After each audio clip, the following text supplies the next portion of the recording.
नमस्कार, खबरों का पंचनामा देख रहे हैं आप और मैं हूं आपके साथ दिव्या सिंह। हम लेकर आए हैं देश और दुनिया की 5 बड़ी खबरें जिस पर चर्चा के लिए हमारे साथ स्टूडियो में मौजूद हैं कैपिटल टीवी के editor in chief doctor Manish Kumar. Doctor साहब, स्वागत है आपका। धन्यवाद। सबसे पहले एक नजर आज की टॉप हेडलाइंस पर। बजट सेशन से पहले मोदी सरकार ने बुलाई सर्वदलीय बैठक। 23 जुलाई को पेश होगा सरकार के तीसरे कार्यकाल का पहला बजट। बैठक में विपक्ष ने उठाए कई मुद्दे। झारखंड में जमकर गरजे केंद्रीय गृह मंत्री अमित शाह, कहा बिगड़ रहा जनसंख्या का संतुलन। लैंड जिहाद और लव जिहाद को बढ़ावा दे रही हेमंत सोरेन की सरकार। कोलकाता में एक मंच पर दिखे ममता और अखिलेश। शहीद दिवस रैली के बहाने किया शक्ति प्रदर्शन। ममता बनर्जी ने कहा लंबे समय तक नहीं टिकेगी केंद्र की मोदी सरकार। कांवड़ यात्रा को लेकर सीएम योगी के फैसले पर सियासत तेज। सुप्रीम कोर्ट पहुंचा नेम प्लेट विवाद। योगी सरकार के फैसले को रद्द करने की मांग, कल होगी सुनवाई। तिहाड़ जेल में बंद केजरीवाल की बीमारी पर सियासत तेज। आप सांसद संजय सिंह का बड़ा आरोप, कहा केजरीवाल की जिंदगी से हो रहा खिलवाड़, जान से मारने की हो रही साजिश।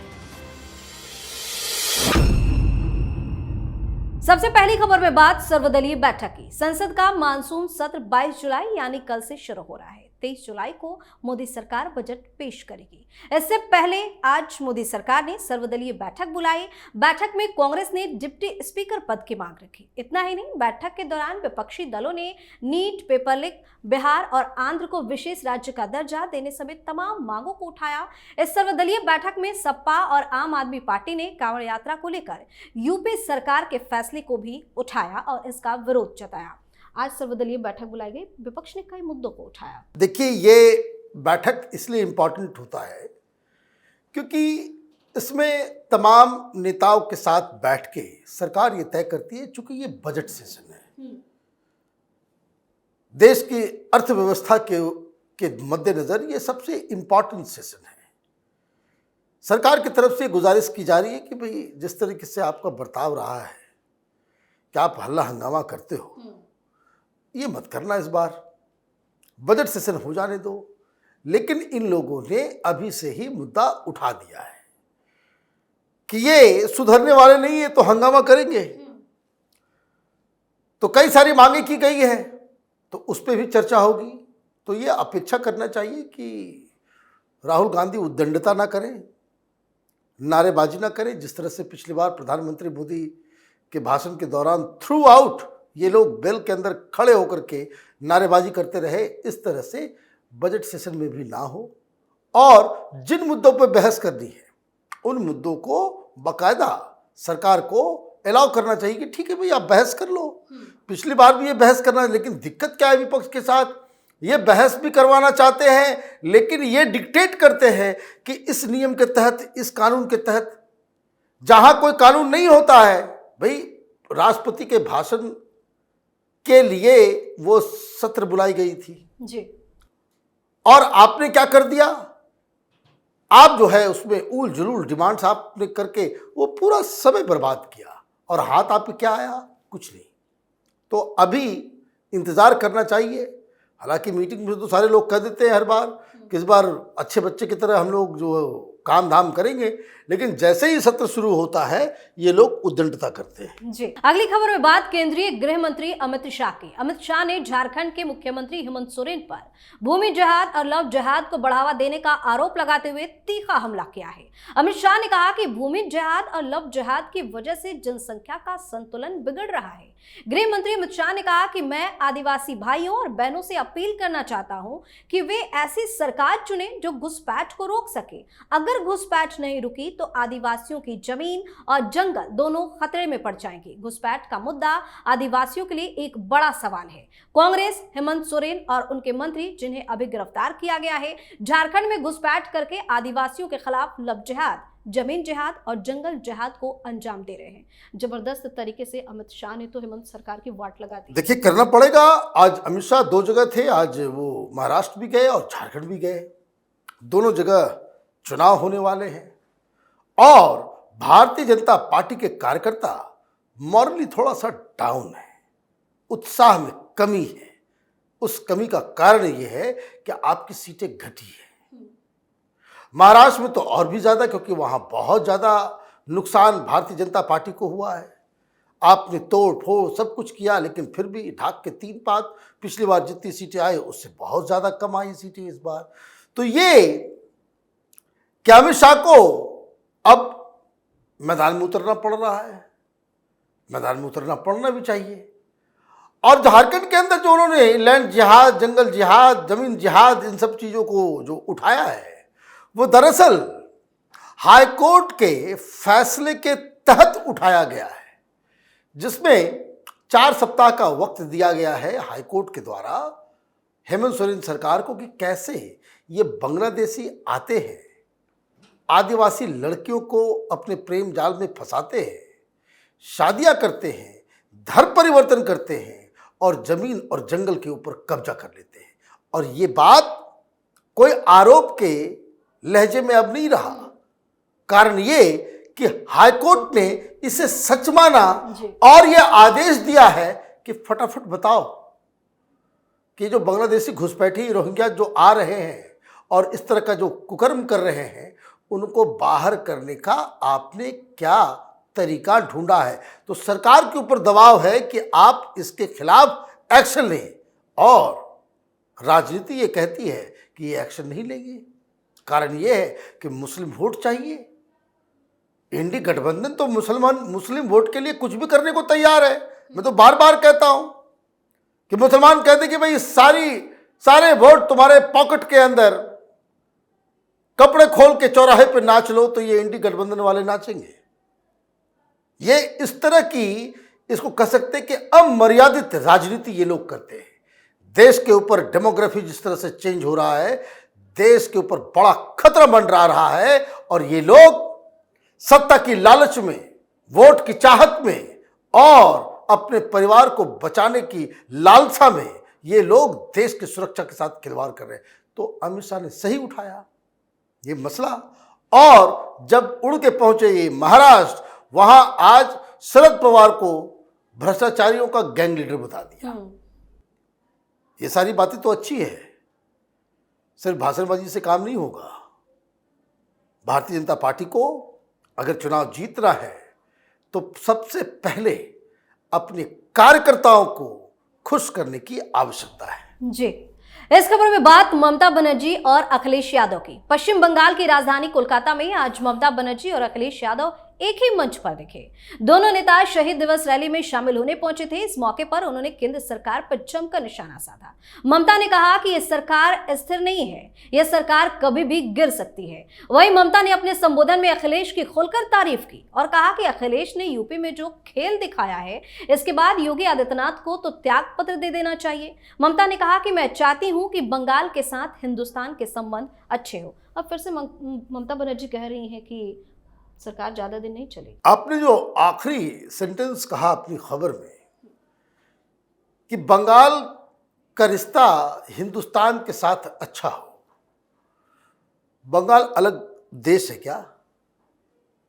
ममता बनर्जी ये क्या कह रही है? इतना दंभ, इतना अहंकार, आप अपने आप को प्रधानमंत्री बनना समझ रही है क्या?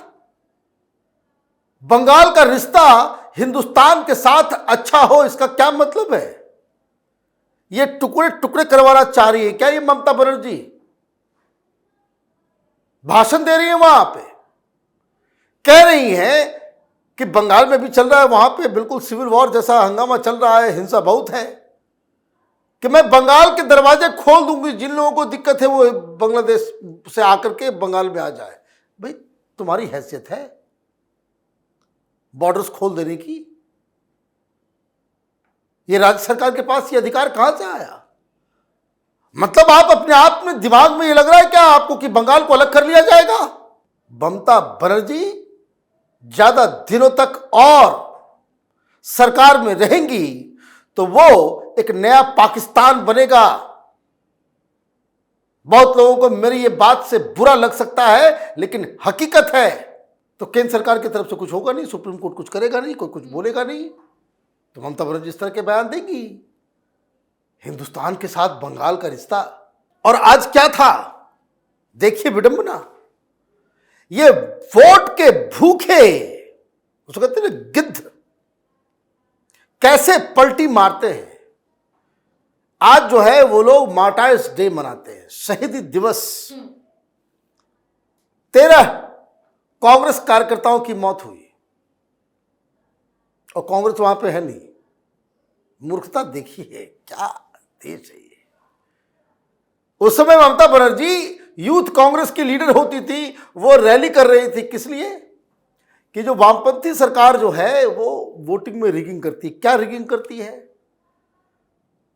तो वहां उस समय वोटर आई कार्ड नया नया जारी हुआ था, 1993 की बात है शायद।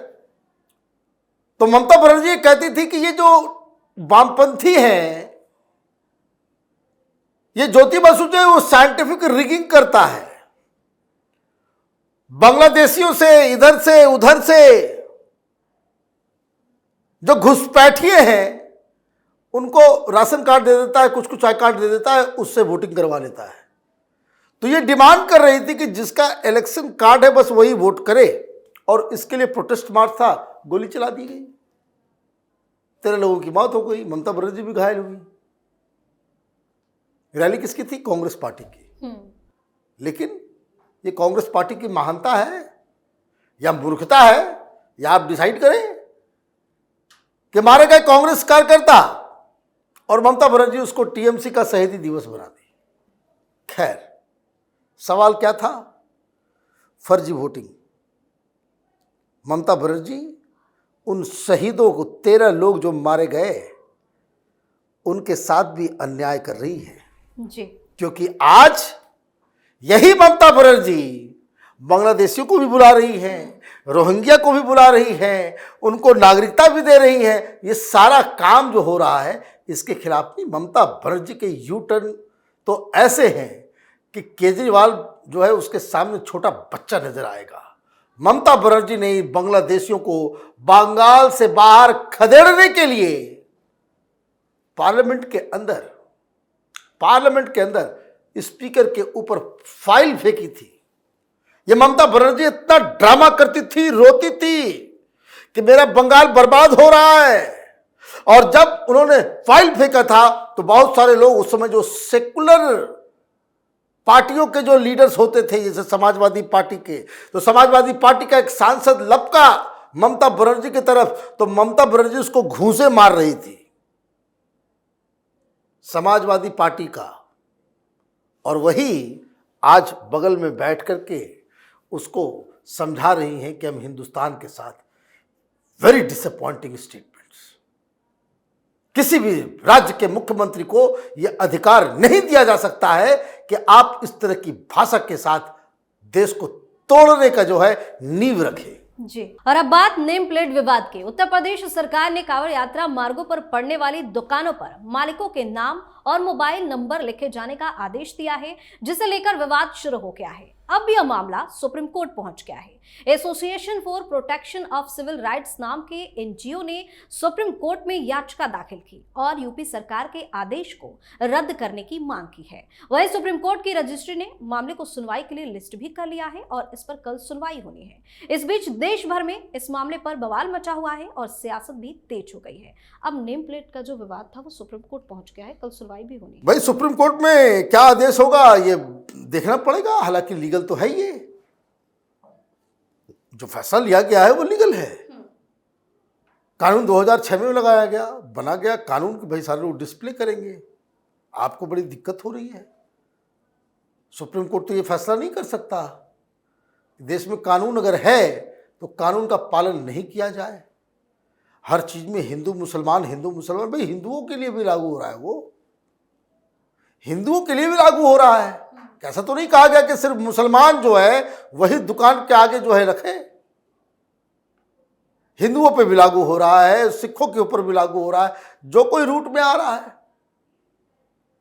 और ये लोग सुप्रीम कोर्ट जाकर के फंस गए। सुन लीजिए, सुप्रीम कोर्ट अगर ये कह दे कि नहीं ये ठीक है, इसमें कोई दिक्कत नहीं है, कानून के हिसाब से है, तो फिर भारतीय जनता पार्टी को और योगी आदित्यनाथ को इमीडिएटली एक्सटेंड कर देना चाहिए। इन लोगों का दिमाग खराब हो गया है। देश में कुछ इस तरह के जंतु लोग हैं जो देश में माहौल खराब करना चाहते हैं। सुप्रीम कोर्ट से फैसला आया नहीं कि इसे परमानेंटली लागू कर देना चाहिए, सिर्फ खाने पीने के सामान पे भी नहीं, सारे दुकान को, इस देश में जितनी भी दुकानें हैं उस सबके प्रोपराइटर का नाम सामने नजर आना चाहिए, तब ये लोग सुधरेंगे। इन लोगों को ये लगता है कि ये देश जो है धर्मशाला है, एक ऐसी जगह जहां नियम कानून अपने मनमर्जी से तय कर लो। संविधान में कुछ लिखा हुआ है, कहां है ये राहुल गांधी, ये कॉमेडियन संविधान लेकर के चलता है, पढ़ता नहीं है। भाई 2006 में कानून बना, उस कानून को पालन करना, संविधान को पालन करना है या नहीं है ये तय कर दे। मुस्लिम वोट चाहिए भाई, हर चीज में इनको मुस्लिम मुद्दा। महिलाओं को पढ़ने के लिए बताया जाए, लड़कियों के शादी की उम्र जो है 18 की जाए, ट्रिपल तलाक रोका जाए, तलाकशुदा महिला को कुछ मुआवजा मिले। लेकिन नहीं, कट्टरपंथी मियां लोग जो है वो अगर बोल देगा कि नहीं नहीं नहीं नहीं नहीं, इससे जो शरिया जो है वो खतरे में आ गया, बस ये लोग जीभ लपलपाते हुए पहुंच जाएंगे कि नहीं, बिल्कुल सही बात कह रहे हैं। ये लोगों का एक ही कहना है कि जो तुमको हो पसंद वही बात करेंगे, तुम दिन को कहो रात तो रात कहेंगे। ये कट्टरपंथी मुस्लिम मौलानाओं के जुबान से कोई बात निकलनी चाहिए, ये अखिलेश यादव, ये तेजस्वी, ये राहुल गांधी, ये केजरीवाल, ये तमाम इस तरह के जो है लीडर, ये बिना पेंदी का लोटा ये लोग जो है टघल जाते हैं एक सेकंड में। और इसीलिए ये सारी चीजें हो रही है। कानून अगर है तो फॉलो होगा, सुप्रीम कोर्ट भी इसमें नहीं कुछ कर सकती। जी, आखिरी खबर में बात केजरीवाल की। सीएम अरविंद केजरीवाल के स्वास्थ्य को लेकर आम आदमी पार्टी, तिहाड़ जेल प्रशासन और भाजपा पर लगातार हमलावर है। आप सांसद संजय सिंह ने जेल में केजरीवाल की जान को खतरा बताया है। उन्होंने कहा कि उन्हें जान से मारने की साजिश रची जा रही है। भाजपा, केंद्र सरकार और दिल्ली के एलजी अरविंद केजरीवाल की जिंदगी से खिलवाड़ कर रहे हैं, इसलिए ही उन्हें जमानत मिलने के बाद भी एक फर्जी मामला बनाकर जेल में कैद करके रखा गया है। साथ ही कहा है कि हम इस मामले में कानूनी सलाह लेंगे और इस साजिश में जो लोग शामिल हैं उन पर मुकदमा होना चाहिए। अब संजय सिंह ने ये किस तरीके का आरोप लगाया? देखिए, पहली चीज तो ये कि सुप्रीम कोर्ट के जज लोग क्या बिल्कुल न्याय की मूर्ति की तरह अंधे हो गए हैं? सुप्रीम कोर्ट को संज्ञान लेना चाहिए कि he is talking about the same case on which he is on bail. Bail की शर्तें क्या थी? आप रोज आकर के भाषण दे रहे हो कि केस फर्जी है, केस फर्जी है, केस फर्जी है। क्या शराब घोटाले के केस में उसको बेल पे जो भेजा गया ये बात करने के लिए कि रोज आकर के बताओ कि सब कुछ फर्जी है? ये मना नहीं किया गया था? तो सुप्रीम कोर्ट से तो उम्मीद ही छोड़ दीजिए। अब आप लोग, केजरीवाल को बेल के लिए कहा जाता है, शर्तें दी जाती है कि भाई आप किसी गवाह, किसी आरोपी के साथ उठेंगे बैठेंगे नहीं, मुलाकात नहीं करेंगे। वो चार्टर्ड प्लेन में घूम रहा है सब लोग। तो सुप्रीम कोर्ट अपनी ऐसी की तैसी खुद करवा रहा है जी। सुप्रीम कोर्ट के सामने गया था ये मामला, मैं मरने वाला हूं, मुझे कोमा हो जाएगा, मेरी तबीयत खराब है, हमें 5 दिन का और एक्सटेंशन दे दीजिए। सुप्रीम कोर्ट ने तो दिया नहीं। तो फिर ये क्या बकवास कर रहा है संजय सिंह? क्या बकवास कर रहा है? धमकी दे रहा है कि एलजी के ऊपर, इसके ऊपर हम हत्या की साजिश का केस कर दें। करो। आधार क्या है कि एक बीमार आदमी का मेडिकल रिपोर्ट आप क्यों सार्वजनिक कर रहे हो? भाई सार्वजनिक तो पहले तुम लोग कर रहे हो। सबसे पहले तो तुमने ही बताया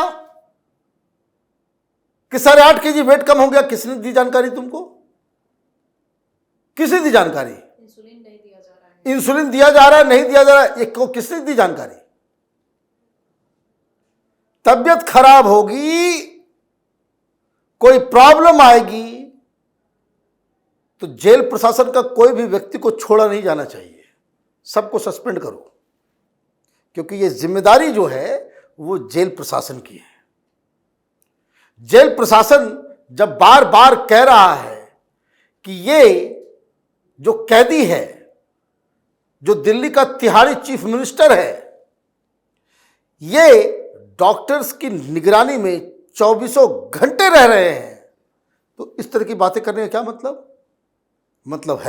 मतलब क्या है कि ये संजय सिंह देश के जो हाई कोर्ट सुप्रीम कोर्ट के जजेज हैं उनको मूर्ख समझता है कि हम तमाशा करेंगे वो झांसे में आ जाएगा, जो जज होंगे वो हमको फिर छुट्टी दे देंगे, otherwise there is no reason.